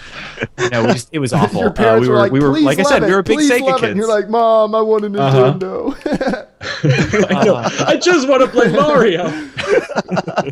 No, it was total Stockholm syndrome. We really believed in this. Okay, so you're one of the classic console people. Like, you had to prove to yourself that, no, this is better. Like, you're going to ride your sinking ship all the way to the ground. Let me guess, you had a GameCube. Yeah. Oh, actually, no. I got a GameCube. This year. For what, $20? We had a Saturn. Of course you did. And that was a sinking ship.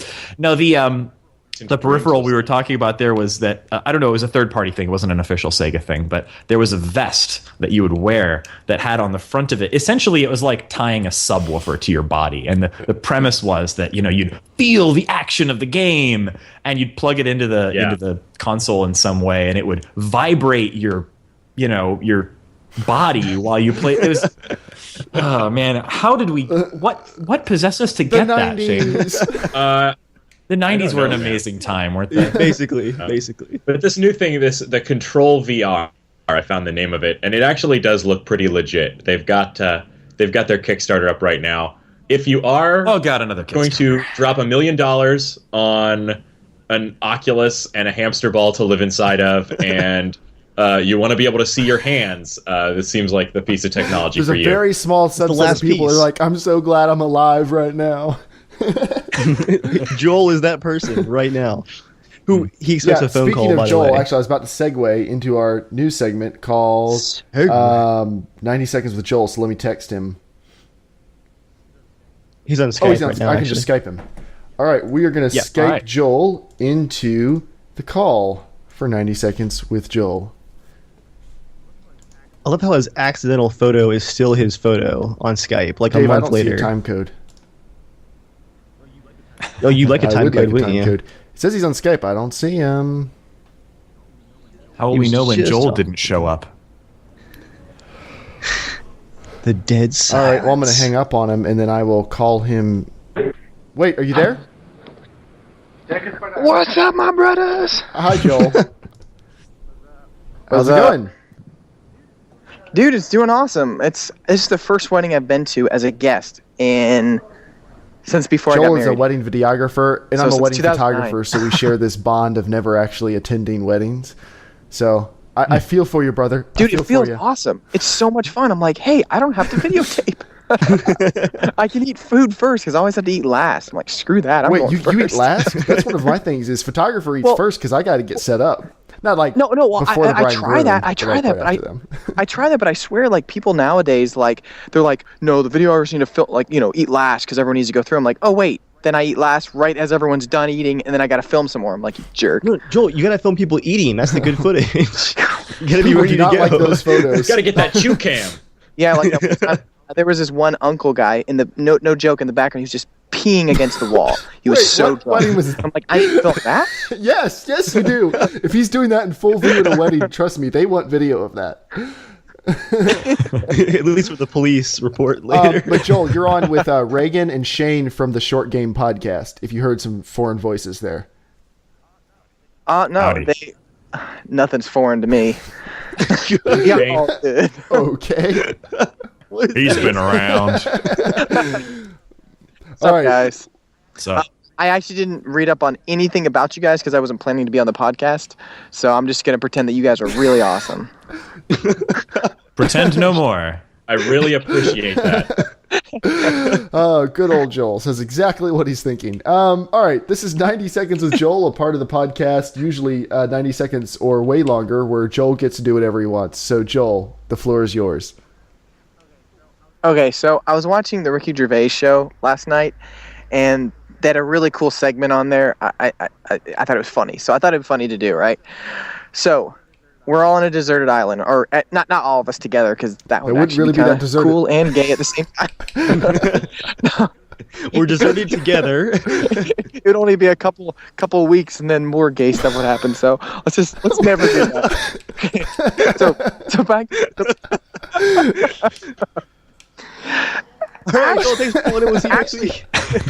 I'm curious, who would I be more interested in? Would it be Dave or Skinner? This is not the discussion. What's your actual question? And Reagan's actually my brother, so we're not going to. We're not going to go there. I'm hosting this. We're not having this discussion, Joel. What's your real thing?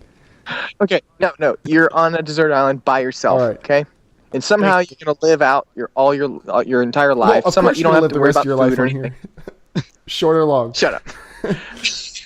Okay, so you have to bring one item with you, right? But it cannot be useful. What qualifies as useful? It can't be a useful item. It can't be like a fishing pole or things like. It has to be purely entertainment value. Okay. So give it a thought, and then, because I already know what I would bring. So I'll go first, and I'll let you guys actually answer. Quick disclaimer. One item. Can it be one item and a necessary accessory that would go with it, or can it be just one physical item? No, it can be like a thing, but it can't be like, I'm bringing an entire library. Yeah, I mean, it can be. It doesn't have to be exactly one item. Fear, I had time now. I mean, am I going to have to be able to plug it in? Well, yeah, pretty much. You wouldn't have power, like you would have whatever it is. Can we assume that if it was an electronic device, we could have electricity in this clearly made-up just scenario? say that if you bring a DVD player... This is a video game podcast. We're all going to pick some kind of video game thing, and then we're all going to be stuck with these things that with dead batteries or no plugs. This is going to be a terrible island. I've got this I brought my statuette that came with my Witcher pre-order, and I shake it at all the natives and scream. All right, Joel, what's your thing? Okay, so what I would bring is pure entertainment value would have to be Dave's mom. years of entertainment. I'm really sorry, guys. He's on that podcast. All this prep work was for a mom joke? Really? All that setup? All of that setup? No, I was more interested about hearing what you guys would do, so because mine's always going to be silly. So, Dave, go ahead. What would you bring? Oh, pass. I'm still thinking. Yeah, I'm not sure either. Like, I could go real easy. Anybody I'll bring a baseball, which I can throw in the air for hours on end or bounce against walls. But that's also useful because I can get really good at pitching it and kill animals with it to eat.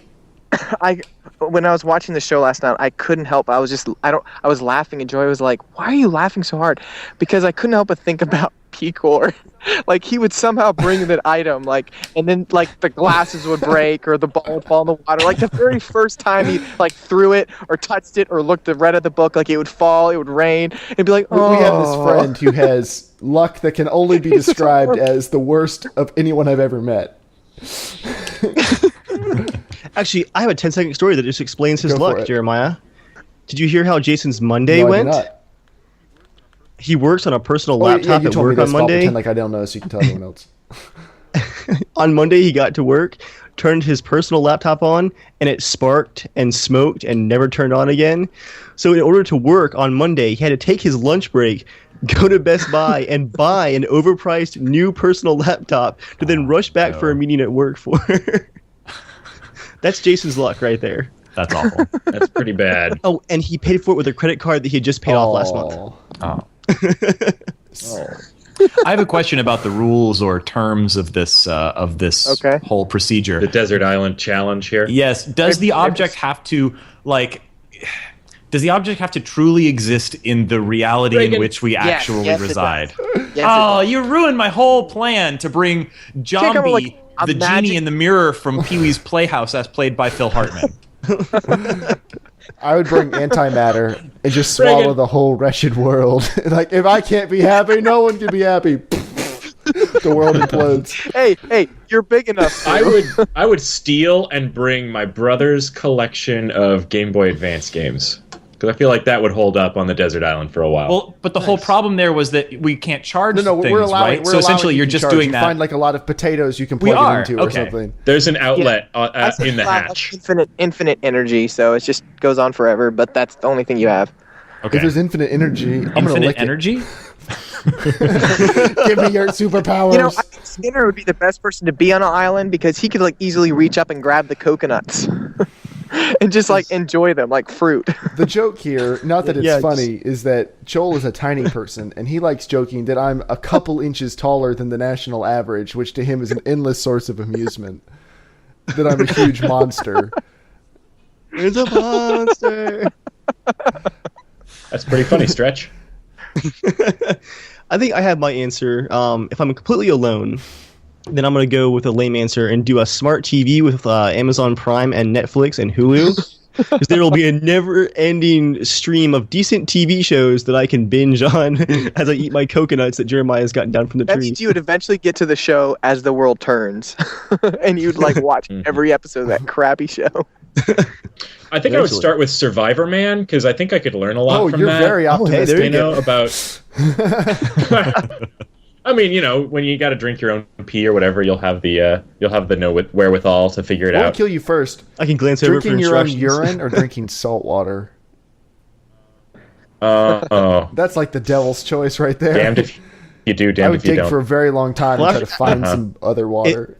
At least after saltwater, you're dead, so there's that. You don't have to live with the shame. Yeah. After urine, first you drank urine, and then you're dead. So You got to there's show a up at the plus. pearly gates to St. Peter going, dude. You guys got any You're going to need to toothbrushes? sit out there for a while. Can I get a mint? It's like we have standards. All right. Well, thank you, Joel, for joining us. Are you going to stick with us for the rest of the podcast, or are you bouncing out here? I'm going to go actually hang out and dance. I'm Are going you to still dance at like a the fool, wedding? man. Yeah, I am. Yeah. Well, they just started eating and stuff, so they actually just finished cutting the cake. Special and so report. just kinda What changed is stuff. the Skipped food? cutting the cake?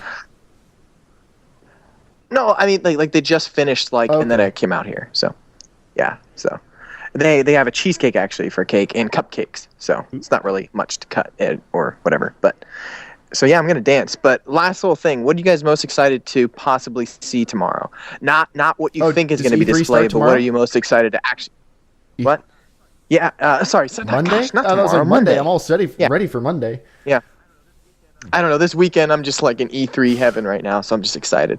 Well, I already saw The Witcher 3 today, so I'm basically done for. See you guys next year, and that's all I needed. So you're not excited to see The Division? If they show Okay, yeah, if they show The like 10 Division, minutes of yeah. gameplay, I'm excited. I don't want to see the stupid, Yeah. very very heavily edited sequence that they've been showing for 2 years. I want to see. Yeah, Watch Dogs all I feel over like again. We'll see.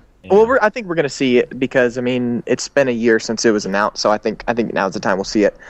I'm really excited to see Battlefront. If they show it, Because they're showing I'm that. excited.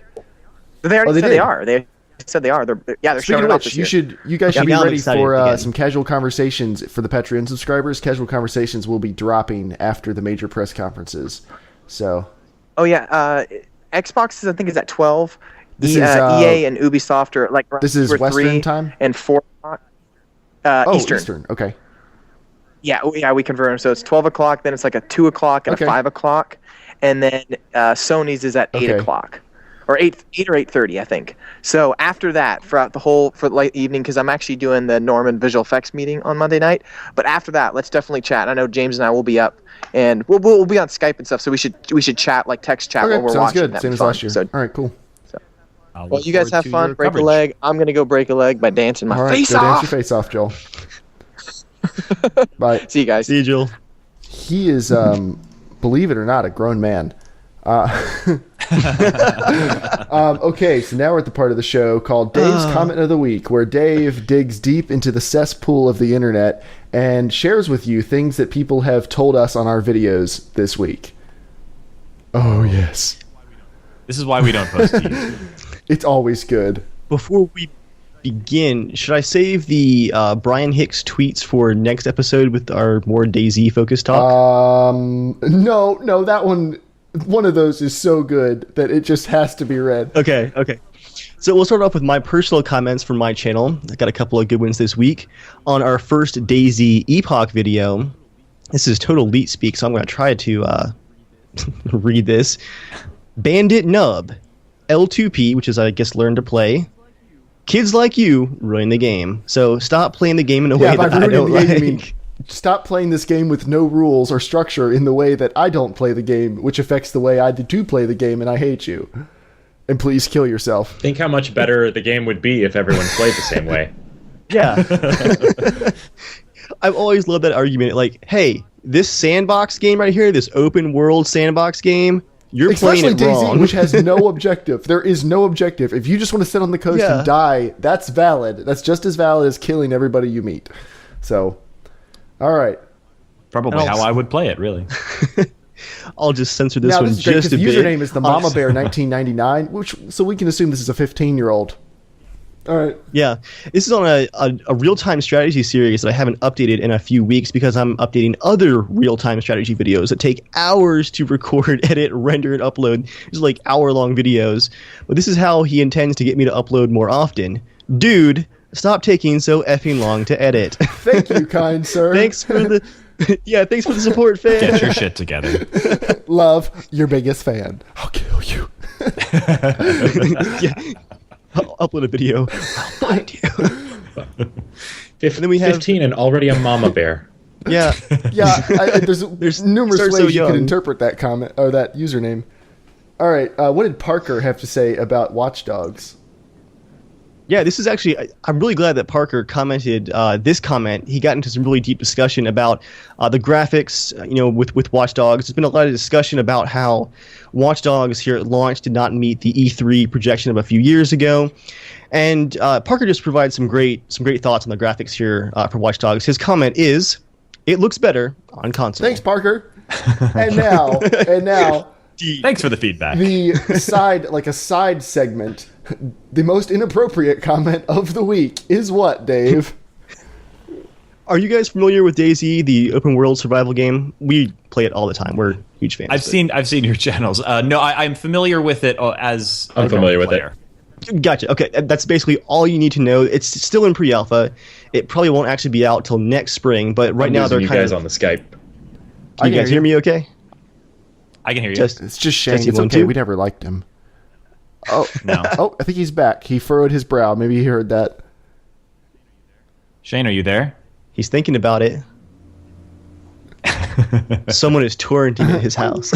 All right, we'll try to get him back in a second. If need be, Reagan, I can... Oh, no, now his video froze at his derpy face.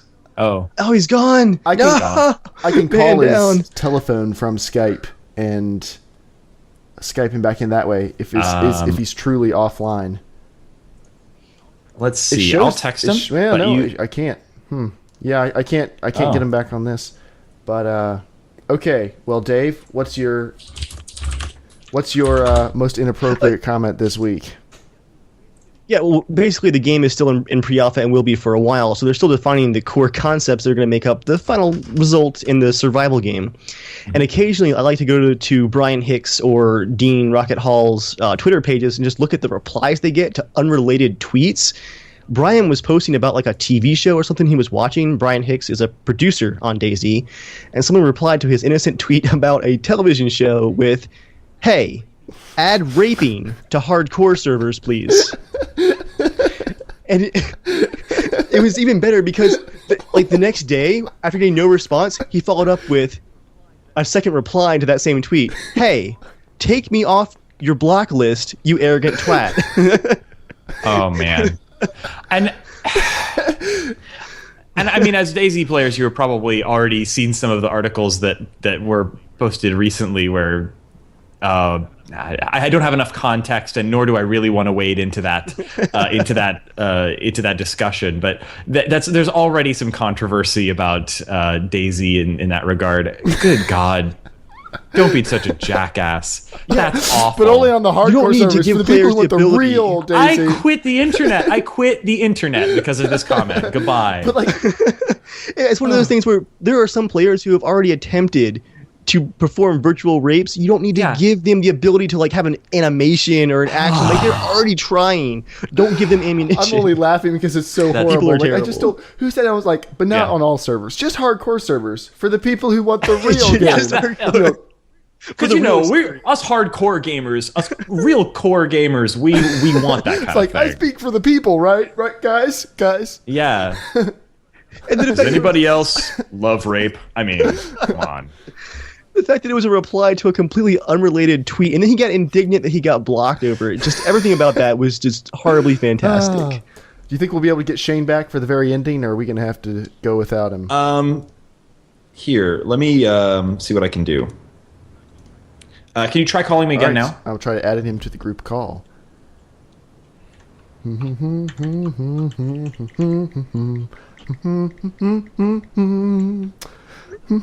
If that doesn't work, I can give you his phone number and you can try that. That works pretty well. It does not appear to even be ringing. I put it in the everyone, Skype chat. do not read. Woo! Boom. All right. And all right, here goes.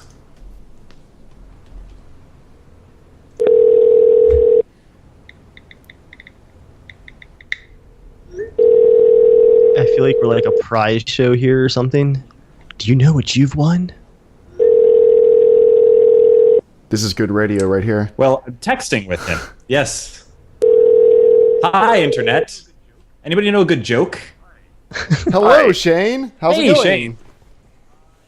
I think it's going okay. I'm taking this on the phone. If that's It how is you how I meant to call you because I called you a Yes. couple times on Skype and it wasn't Okay. going through. So we're circumventing. Yeah, I'm suddenly having all kinds of issues over here. I don't know We're what's going on. Tell Julia to turn off the Netflix.